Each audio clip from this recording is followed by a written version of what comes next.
मोदी ने कहा कि आतंकवाद और पानी एक साथ नहीं बह सकता, बातचीत और आतंकवाद साथ साथ नहीं हो सकती। अब बताओ मोदी जी, आप तो पाकिस्तान से क्रिकेट मैच दुबई में खेलते हैं और कोलंबो में खेलते हैं। ओवैसी ने खड़े होकर पार्लियामेंट में कहा था कि पाकिस्तान से जब सब बंद है तो खेल भी बंद होना चाहिए। वो आतंकवाद पाकिस्तान से आकर पहलगाम में हमारे भारत के 26 लोगों को गोली मार दिए, इसलिए कि वो हिंदू थे, उनके सर पर गोली मारी। बताओ मोदी, बताओ नीतीश कुमार, ये देशभक्ति है कि जिस देश से आतंकवाद आते हैं आप उनसे क्रिकेट मैच खेलते हैं, उनसे क्रिकेट मैच खेलते हैं। आज ड्रामा करते हैं मोदी जी 3-0 ऑपरेशन सिंदूर। अरे मोदी जी, सिंदूर का ऑपरेशन हमारी बहादुर फौज ने किया, उनको सलाम करते हैं। बिस्मिल्लाहिर्रहमानिर्रहीम, अस्सलाम वालेकुम व रहमतुल्लाहि व बरकातुहू। मोअज़्ज़िज़ हाज़रीन इकराम,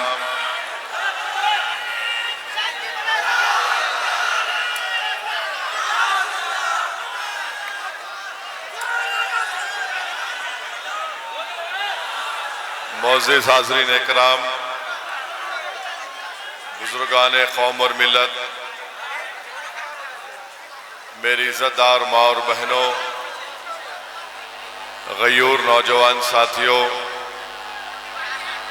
मंच पर तशरीफ़ फरमा मोहतरम जनाब अख्तरुल ईमान साहब, सदर बिहार मजलिस इत्तेहादुल मुस्लिमीन व रुकन असम्बली, मोहतरम जनाब माजिद हुसैन साहब रुकन असम्बली हैदराबाद, मोहतरम जनाब आदिल हसन साहब, मोहतरम जनाब वारिस पठान साहब, मोहतरम जनाब जसीमुल हक साहब, मोहतरम जनाब डॉक्टर अमित कुमार उर्फ बच्चा राय साहब और मजलिस इत्तेहादुल मुस्लिमीन पार्टी के मेरे तमाम मोअज़्ज़िज़ रुफ़क़ा, अजीज़ दोस्तों और बुज़ुर्गों, मैं आपके सामने चंद मिनट में अपनी अहम गुफ्तगू करके यहाँ से रुखसत हो जाऊँगा। मेरी आपसे गुजारिश ये है कि आप बीच में नारे मत लगाइए, बड़े इत्मीनान के साथ मैं आपसे जो कहने वाला हूँ उसको सुनिए, ताकि जब आप वापस जाए यहाँ से आप एक पैगाम लेकर जाएं। और हमारी ख्वाहिश ये है कि आप हमारा पैगाम सुनने के बाद आप अपने आप में एक तब्दीली को पैदा करिए, अपने घर वालों को समझाइए, अपने पूरे गांव और अपने पड़ोसियों को साथ लेकर आप महुआ विधानसभा से मजलिस इत्तेहादुल मुस्लिमीन के उम्मीदवार को कामयाब कराने के लिए आप तमाम को कोशिश करना है। और मुझे यकीन है कि आज जो इतनी बड़ी तादाद में आप यहाँ पर जमा हुए हैं, इंशाअल्लाह ताला यहाँ से ज़रूर मजलिस इत्तेहादुल मुस्लिमीन का उम्मीदवार आपका नया विधायक बनकर बिहार की विधानसभा में जाएगा। मेरे अजीज़ दोस्तों और बुजुर्गों, MIM पार्टी क्या कहती है, मजलिस कहती है कि हम भारत की राजनीति में बराबरी चाहते हैं, हमको बराबरी मिले, हमको समानता का हक मिले। हम कोई आसमान से तारे तोड़कर लाने की बात नहीं कर रहे हैं।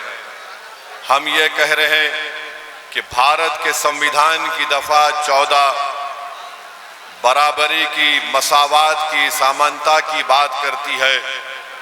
मजलिस उसको हासिल करना चाहती है और हमारा मानना यह है कि जब तक भारत की सबसे बड़ी अक़लियत से इंसाफ नहीं होगा, जब तक भारत की सबसे बड़ी अक़लियत और बिहार की सबसे बड़ी अक़लियत उनको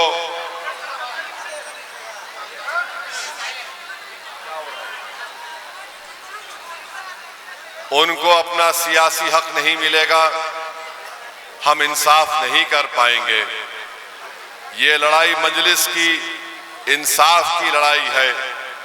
हम नफरत को ख़त्म करना चाहते हैं, हम इस्तेसाल को ख़त्म करना चाहते हैं, हम नौजवानों के मुस्तकबिल को रोशन करना चाहते हैं, हम हमारे बच्चों के तालीम का इंतज़ाम करना चाहते हैं। हम ये चाहते हैं कि हमारी बेटियां अपनी तालीम मुकम्मल करने के लिए उनके लिए कॉलेजेस का क़याम में लाया जाए।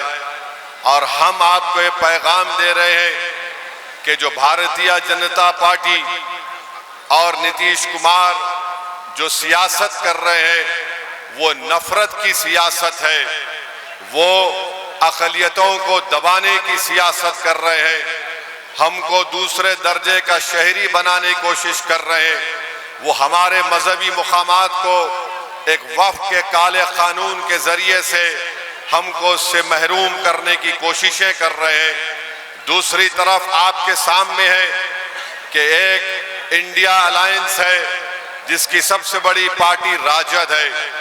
राजद के सामने अख्तरुल ईमान साहब ने उनको खत लिखकर वाज़े तौर पर तेजस्वी यादव को बता दिया कि हम आपके तरफ दोस्ती का हाथ बढ़ाते हैं। अगर आप चाहते ये हैं कि यहाँ पर दोबारा नीतीश कुमार और बीजेपी की हुकूमत ना बने तो आइए आप और हम मिलकर चुनाव लड़ते हैं। मजलिस इत्तेहादुल मुस्लिमीन ने तेजस्वी यादव को लिख कर दिया कि हम सिर्फ 6 सीट चाहते हैं बिहार के विधानसभा के चुनाव में। 5 तो हमारे जीत कर आए थे, हमने 6 का मुतालबा किया। मगर आप देखिए अख्तरुल ईमान ने लिखकर यह भी दिया कि अगर आपको सत्ता मिलती है तो हम अपने आप को मंत्री का ओहदा मत दीजिए। हम सिर्फ यही चाहते हैं कि बिहार में अक़लियतों से, दलितों से, मजलूमों से, पिछड़ों से इंसाफ हो सके और बिहार में आरएसएस के एजेंडे को नाकाम बनाया जाए। अब आप खुद देख रहे हैं कि तेजस्वी यादव की तरफ से कोई बात नहीं की जाती है। फैसला आपको करना है कि क्या ओवैसी बीजेपी को रोकना चाहता है या फिर तेजस्वी बीजेपी को कामयाब करना चाहता है। ये फैसला इस विधानसभा की जनता को करना है, ये फैसला बिहार की जनता को करना है। मेरे अजीज दोस्तों और बुजुर्गों, तीसरी बात यह है कि आज आप देखते हैं कि अभी हमने सुना कि यहाँ पर 5 सितंबर के दिन मिलादुन नबी के मौके पर जनाब नसीर शाह साहब को राजा पाकर थाने की पुलिस बेवजह उठाकर ले गई, मारपीट की गई और 3 दिन के बाद नसीर शाह की लाश थाने से आ गई। हम पूछना चाहते हैं भारत के प्रधानमंत्री मोदी से, नीतीश कुमार से, चिराग पासवान से, जनाब कुशवाहा साहब से, अगर मरने वाले का नाम नसीर शाह नहीं होता, कुछ और होता, तो अब तक पूरे थाने का थानेदार से लेकर कांस्टेबल तक सब बरतरफ हो जाते। मगर मोहैया की आवाम आपको बता रहा हूं कि ये सिर्फ नसीर शाह की मौत नहीं है, ये मौत आपको पैगाम दे रही है कि बिहार में बिहार की सबसे बड़ी अक़लियत की जान की कोई कीमत नहीं है, हमारी जान की कोई कीमत नहीं है। मरने वाले का नाम नसीर शाह था। इसीलिए हम देखते हैं कि नीतीश कुमार और बीजेपी की सरकार कोई एक्शन नहीं लेती। ये क्यों दोहरा रवैया इस्तेमाल किया जा रहा है? अरे इंसान है नसीर शाह, वो उसकी औलाद, उसकी बीवी बेवा हो गई जो आज हमारे सामने आई थी। जब मालूम हुआ तो अख्तरुल ईमान गए। तो आपकी जान की कीमत आपको अपने वोट से दिखाना पड़ेगा।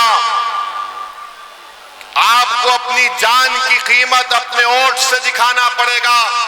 अगर आप नहीं दिखाएंगे तो एक नसीर शाह आज मरा, नहीं मालूम कितने नसीर शाह मुस्तकबिल में मर जाएंगे जालिमों के जुल्म का शिकार होकर।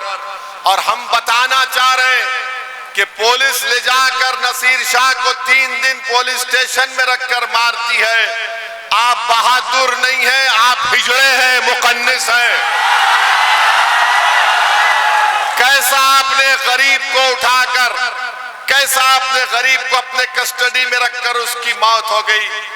अरे आपको चाहिए था, यहाँ के डीजी साहब को चाहिए था, नीतीश कुमार को चाहिए था कि उनको सस्पेंड करते, उनके खिलाफ एक्शन देते, अरे मिनिमम एसडीएम की इंक्वायरी ऑर्डर करते। मगर नसीर शाह मर गया। कौन जिम्मेदार है किसको पता नहीं है। मैं मुबारकबाद देता हूं पुलिस वालों को जो नसीर शाह को गिरफ्तार करके लेकर गए। आप इंसाफ नहीं करें, कोई बात नहीं, अल्लाह और जमीन व आसमान का खालिक कुदरत इंसाफ करेगी। आप ये कभी खामोश नहीं बैठा जा सकता इस बात पर कि गरीब को ले जाकर थाने में रख दिया गया और कोई एक्शन नहीं लिया जाता है। बहरहाल आपको अपने वोट के जरिए से बताना पड़ेगा कि आपके जान की कीमत कितनी है।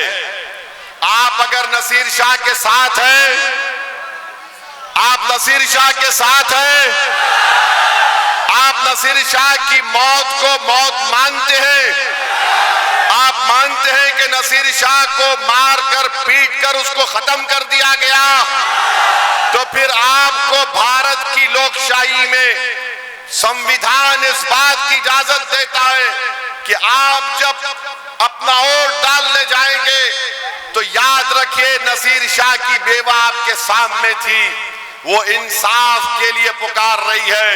क्या तुम नसीर शाह के अफरा खानदान से इंसाफ करोगे? करोगे? कैसे करोगे? वोट डालकर करोगे या सिर्फ नारा लगाकर इंसाफ करोगे? वोट डालोगे पतंग छाप पर, वोट डालकर इंसाफ करोगे। याद रखो, भूल नहीं जाना, भूल नहीं जाना। दूसरी बात सुनिए, अरे सुनिए, सुनिए, दूसरी बात यह है कि इस विधानसभा में अनुमंडल अस्पताल है, राजद का विधायक है, अस्पताल में डॉक्टर है,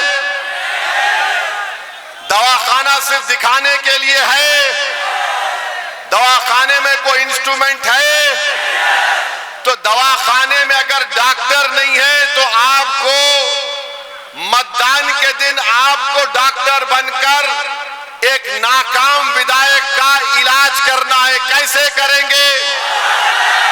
किस पर बटन दबाएंगे? किस पर बटन दबाएंगे? क्या यहाँ का नौजवान बेरोजगार है? यहाँ का नौजवान बेरोजगार है, बेरोजगार और गरीबी उसका मुकद्दर बन चुका। तो आपका काम यह है कि मतदान के दिन आप किसको बेरोजगार बनाएंगे? किसको बेरोजगार बनाएंगे? और रोजगार किसके लिए हासिल करेंगे? आप अपने लिए हासिल करेंगे। क्या यहाँ का नौजवान इस विधानसभा को छोड़कर हिंदुस्तान के कोने कोने में जाता है नौकरी की तलाश में? और यहाँ का विधायक क्या करता है? तुम्हारा वोट लिया और पटना जाकर बैठ गया। यहाँ का नौजवान अपनी मुफलिसी और लाचारी और गुर्बत को दूर करने के लिए मुल्क के कोने कोने में चला जाता है। तो मेरे अजीज दोस्तों और बुजुर्गों, फिर आप ये भी जानते हैं, आप ये भी जानते हैं कि यहां पर भ्रष्टाचार है, आवास योजना बगैर पैसे की मिलती है, पेंशन मिलता है बगैर पैसे के। तो भ्रष्टाचार का खात्मा कैसे करेंगे? कैसे करेंगे? रिश्वत का खात्मा कैसे करेंगे? जोर से बोलो। भ्रष्टाचार का खात्मा वोट से करेंगे, पतंग छाप पर बटन दबा के रिश्वत का खात्मा करेंगे? करेंगे? यहां पर रिश्वत आम हो चुकी, रिश्वत पैसे लिए जा रहे हैं ना सरकार की तरफ से, तो मोदी नीतीश कुमार ने कहा कि भाई साहब बिहार की जनता, हमने 5 साल आपको बहुत लूटा, अब आपके अकाउंट में 10,000 रुपये डालते हैं। समझा आपने? 5 साल खून चूस लिया, अब चुनाव आया तो ले 10,000। अरे 10,000 से क्या होगा मोदी जी, नीतीश कुमार जी? आपने 5 साल, एक साल में 365 दिन, 365 दिन अगर गरीब म्यूटेशन के लिए 3,000 देता है, रजिस्ट्री के लिए 1,500 देता है, आवास योजना के लिए 3,000, यहां विधानसभा में एक दिन की रिश्वत कम से कम 15 से 20 लाख होगी एक दिन की। और आज आपको आंखों पे पर्दा डालकर बोल रहे मैंने 10,000 दिया, 10,000। यानी ये इतना खा चुके हैं, अब चुनाव आ गया तो आपका भी काम ये है 10,000 दिए तो लेना, मगर वोट किसको देना? वोट किसको देंगे? वोट पतंग छाप को देंगे ना। हाँ, अभी ये जो झगड़ा चल रहा है, बहुत झगड़ा चल रहा है, कौन लड़ेगा नहीं लड़ेगा, कौन किस पार्टी से आएगा, कैसा आएगा, उसकी फिक्र मत करिए। आप पतंग छाप के बटन को देखकर वोट डालेंगे ना इंशाअल्लाह। आप ये समझिए कि ओवैसी आकर खड़ा है, आपसे कह रहा है वोट डालने के लिए। और हमसे दुश्मनी क्यों है? हमसे दुश्मनी इसलिए है कि ये नहीं चाहते कि तुम नेता बनो, ये नहीं चाहते कि तुम लीडर बनो, ये नहीं चाहते कि तुम अपने मुकद्दर के फैसले करो, ये नहीं चाहते कि तुम उनकी आंख में आंख डालकर उनको देखकर कहो कि मैं गुलामी नहीं चाहता, मैं अपना हक चाहता हूं। हम बराबरी चाहते हैं। ये चाहते क्या है कि हमको झुका कर रखें, हमको कमजोर करके रखें और हमारा हाल ऐसा करके रख दें कि हम कभी ना उठे। याद रखो, कल तक बिहार की राजनीति में कोई विकल्प नहीं था, मोदी था, नीतीश था, तो दूसरी तरफ राजद और उनकी पार्टियां थी। ये दोनों ये समझ रहे थे अगर इनसे नाराज हुए तो उनके पास चले जाएंगे। अब मजलिस तीसरी ताकत बनकर उभरी है, अब इन दोनों को परेशानी है। मोदी परेशान, नीतीश कुमार परेशान, राजद परेशान। ये अब कैसा होगा? ये अब ऐसा होगा कि अब गरीबों का इस्तेसाल खत्म होगा, गरीबों को उनका हक मिलेगा। नेता बनेंगे, आप नेता बनेंगे या सिर्फ वोट डालकर घर में सो जाएंगे? तुम नेता बनना चाहते हो? तुम विधायक बनना चाहते हो? तुम सांसद बनना चाहोगे? तुम मुख्यमंत्री बनना चाहोगे? तुम देश के प्रधानमंत्री बनना चाहोगे? जोर से बोलो, बनोगे? जोर से बोलो, बनोगे? अपने ख्वाबों को पूरा करो। मजलिस तुम्हारे ख्वाबों को पूरा करना चाहती है। और याद रखो इस बात को, अगर वो मुख्यमंत्री बन सकते तो तुम भी बनोगे इंशाअल्लाह ताला। अगर कोई विधायक वो बन सकता है तो तुम भी विधायक बनोगे। तुम में इतनी काबिलियत है, तुम में इतनी ताकत है। शर्त सिर्फ ये है कि हम मुत्तहिद हो जाएं, मुत्तहिद हो जाएं। इत्तेहाद एक ताकत है, याद रखो। इंतशार एक मौत है। इत्तेहाद ताकत है, इंतशार मौत है। और जैसा कि किसी शायर ने अच्छा कहा था कि जिंदा रहना है तो मीरे कारवां बनकर रहो, जिंदा रहना है तो मीरे कारवां बनकर रहो, इस जमीन की पस्तियों में आसमान बनकर रहो, इस जमीन की पस्तियों में तुम आसमान बनकर रहो। मेरे नौजवानों, आज बिहार में करीब 60% आबादी बिहार में 25 साल से कम उम्र नौजवान लड़के और लड़कियों पर मुश्तमिल है। ये लड़ाई तुम्हारी ओवैसी और अख्तर ईमान लड़ रहे नौजवानों, ये मुस्तकबिल तुम्हारा है।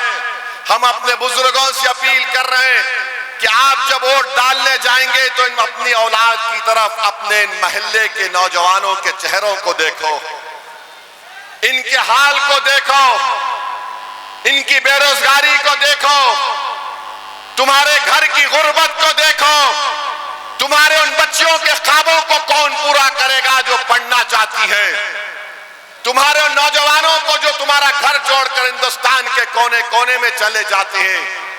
मेरे भाई, ये ख्वाबों को पूरा करने का वक्त है और हम अपने ख्वाबों को पूरा कर सकते हैं। कोई कहेगा कि ओवैसी जज्बाती तकरीर कर रहा है। अरे जिसमें जज्बात नहीं वो मुर्दा है, जिसमें जज्बात नहीं वो मुर्दा है, जिसके ख्वाब नहीं वो इंसान नहीं हो सकता। तो अपने ख्वाबों को पूरा करने का वक्त है मेरे अजीज दोस्तों और बुजुर्गों। 70 साल हमने सबको आजमा लिया मगर किसी ने हमारे ख्वाबों को पूरा नहीं किया। अरे हद तो ये हो गई कि एक नसीर शाह मर गया तो आज चुनाव आया तो तुम आकर मुझे गाली दोगे, मगर नसीर शाह की बेवा से मिलने कोई नहीं जाता। क्यों नहीं जाते? जाकर मिलना था, हिम्मत दिलाना था। अख्तरुल ईमान किशनगंज से निकलकर यहां तक आया। तो मेरे अजीज दोस्तों और बुजुर्गों, हम आपको बता रहे हैं कि आपके पास एक विकल्प है, एक मुतबादिल है। क्या आप मजलिस का साथ देंगे? वोट डालेंगे, वोट डलवाएंगे, अपने माँ बाप को राजी करवाएंगे, खुद वोट डालेंगे, या फिर कोई आके तुम्हारे कान में बोले ऐसा बोलेगा, अरे नहीं नहीं बी टीम, मोदी जी आके बोलेंगे, भाजपा आके बोलेगी, अरे ओवैसी राष्ट्रवाद की बात नहीं करता तो क्या करोगे? मेरे भाई याद रखो, इन्हीं बातों को हम सुन सुनकर थक जाते हैं मगर हमारे हौसले पस्त नहीं होते हैं। हम किसी की टीम नहीं, हम जनता की टीम थे और हमेशा रहेंगे। बीजेपी से हमको सर्टिफिकेट नहीं चाहिए राष्ट्रवाद का, ना हमको ये नाम निहाद सेक्युलर पार्टी से सर्टिफिकेट चाहिए कि हम सेक्युलर हैं। अरे हम सेक्युलर थे, हैं और रहेंगे। उनको बताना पड़ेगा जो बार बार बोलते MY समीकरण, MY समीकरण। अरे बताओ ये MY में क्या फायदा हुआ? तुम मुख्यमंत्री बन गए, 15 साल तुम्हारे पास इख्तिदार रहा, 20 साल नीतीश कुमार मुख्यमंत्री हैं। आज आपके पास एक सुनहरा मौका आया है कि आप अपने वोट का सही इस्तेमाल करें, भारत की जमहूरियत को मजबूत करिए, नाइंसाफी का खात्मा करिए, अपने मुकद्दर के फैसले खुद करिए और यही आपकी कामयाबी होगी। नौजवानों, जब तुम यहां से उठकर जाओगे, ये पैगाम लेकर जाओ कि आने वाला कल तुम्हारा है, ये लड़ाई तुम्हारे मुस्तकबिल की है और हम एक ताकतवर बिहार को देखना चाहते हैं जहां पर सब लोगों से इंसाफ होगा। समानता की बात सिर्फ लफ्जी जुमला नहीं होगी बल्कि उस पर अमल होगा, बराबरी की बात होगी, हिस्सेदारी की बात होगी, अब गुलामी की बात नहीं होगी। और ये बीजेपी आकर बार बार राष्ट्रवाद की बात करते हैं। मोदी ने कहा कि आतंकवाद और पानी एक साथ नहीं बह सकता, बातचीत और आतंकवाद साथ साथ नहीं हो सकती। अब बताओ मोदी जी, आप तो पाकिस्तान से क्रिकेट मैच दुबई में खेलते हैं और कोलंबो में खेलते हैं। ओवैसी ने खड़े होकर पार्लियामेंट में कहा था कि पाकिस्तान से जब सब बंद है तो खेल भी बंद होना चाहिए। वो आतंकवाद पाकिस्तान से आकर पहलगाम में हमारे भारत के 26 लोगों को गोली मार दिए, इसलिए कि वो हिंदू थे, उनके सर पर गोली मारी। बताओ मोदी, बताओ नीतीश कुमार, ये देशभक्ति है कि जिस देश से आतंकवाद आते हैं आप उनसे क्रिकेट मैच खेलते हैं, उनसे क्रिकेट मैच खेलते हैं। आज ड्रामा करते हैं मोदी जी 3-0 ऑपरेशन सिंदूर। अरे मोदी जी, सिंदूर का ऑपरेशन हमारी बहादुर फौज ने किया, उनको सलाम करते हैं। ये मामूली क्रिकेट मैच क्यों खेला जा रहा है?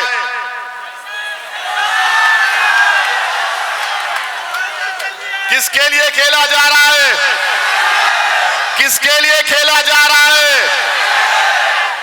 ये देशभक्ति होती है, ये देशभक्ति होती है।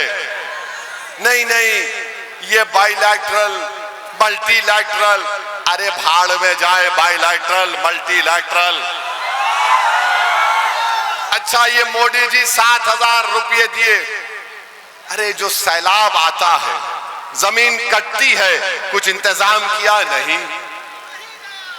और मोदी जी बोलते यहां पर घुसपैठी घुस गए हैं। नेपाल में क्या हुआ आपको पता नहीं, बांग्लादेश में क्या हुआ आपको पता नहीं। इलेक्शन कमीशन 65 लाख नाम निकाल दिया, उसमें कोई घुसपैठी नहीं है। मोदी कहां चले गए? तो मालूम हुआ हमको बदनाम करने के लिए बात कही जाती है। बहरहाल इंशाअल्लाह चुनाव के दौरान में एक मर्तबा मैं फिर इस विधानसभा में आऊंगा